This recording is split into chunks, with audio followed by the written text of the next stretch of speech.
नमस्कार, यूपी तक में आपका स्वागत है। मैं हूं संतोष कुमार।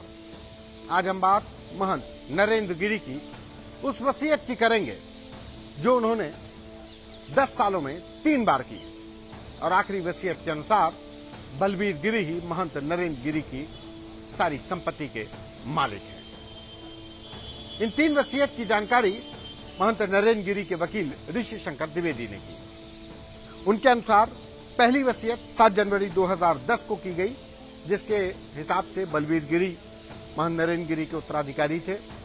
1 साल बाद 29 अगस्त 2011 को यह वसीयत कैंसिल करा के फिर आनंद गिरी को महंत नरेंद्र गिरी ने अपना उत्तराधिकारी बनाया। कहा कि बलबीर गिरी मठ के कामकाज को सही से नहीं देख रहे हैं, घूमते रहते हैं, लिहाजा उनको उन्होंने अपने उत्तराधिकारी बनाने से इनकार करके उस बिल को कैंसिल करा दिया और आनंद गिरी को उत्तराधिकारी बनाया।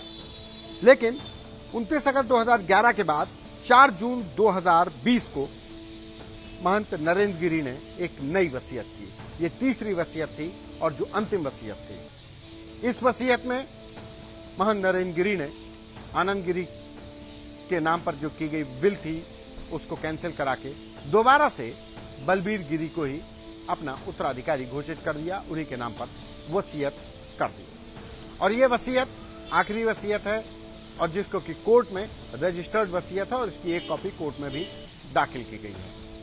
इस पूरे मामले की जानकारी देते हुए महंत नरेंद्र गिरी के वकील ऋषि शंकर द्विवेदी का कहना है कि महाराज जिस दिन मतलब बीते सोमवार को जिस वक्त ये घटना हुई, महंत नरेंद्र गिरी ने आत्महत्या की, उससे कुछ घंटे पहले 12:30 से 1 के बीच में उनके पास भी एक अनजाने नंबर से फोन कॉल आया और उनकी आवाज वहां से सुनने के बाद ऋषि शंकर द्विवेदी का कहना है कि वो आवाज महाराज नरेंद्र गिरी की थी और उन्होंने यही कहा कि हम मिलना चाहते हैं। ऋषि शंकर द्विवेदी ने कहा कि मैं कोर्ट में हूं, तो वहां से आवाज आती है, ठीक है कोई बात नहीं बताते हैं, और इतना कहकर वो फोन कट गया।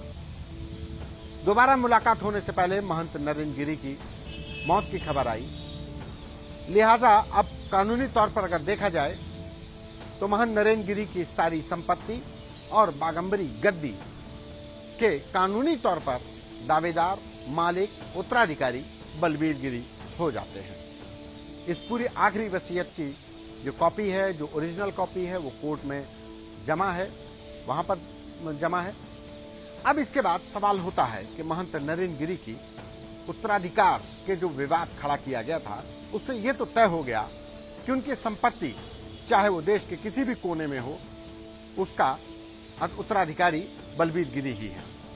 लेकिन अब अखाड़ा परिषद जो संतों ने कहा कि हम अपनी बैठक करेंगे, उसके बाद उनके उत्तराधिकारी को तय करेंगे, इस पर कानूनी अगर नजरिए से देखा जाए तो उनके वकील ऋषि शंकर द्विवेदी का कहना है कि अखाड़ा परिषद जो भी डिसाइड करेगा, जो भी तय करेगा, उसका इस विल से कोई मतलब नहीं होगा। ये कानूनी दस्तावेज है, ये कानूनी वसीयत है। और सबसे बड़ी बात कि बागंबरी गद्दी के जो बाइलॉज हैं, जिसके तहत इस गद्दी और इसकी संपत्ति को गवर्न किया जाता है, यानी कि उसके देखरेख की जाती है, जो नियम कायदे हैं, वो एक निजी संपत्ति के तौर पर, यानी जिसके नाम पर वसीयत होगी वो इस संपत्ति का मालिक होगा।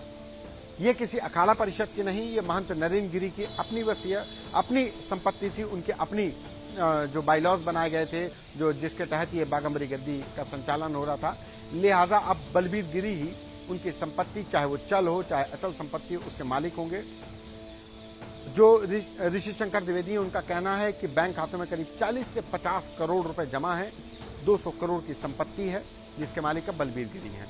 लेकिन अखाड़ा परिषद के संतों का कहना है कि वो बैठक के बाद तय करेंगे कि महंत नरेंद्र गिरी का उत्तराधिकारी कौन होगा।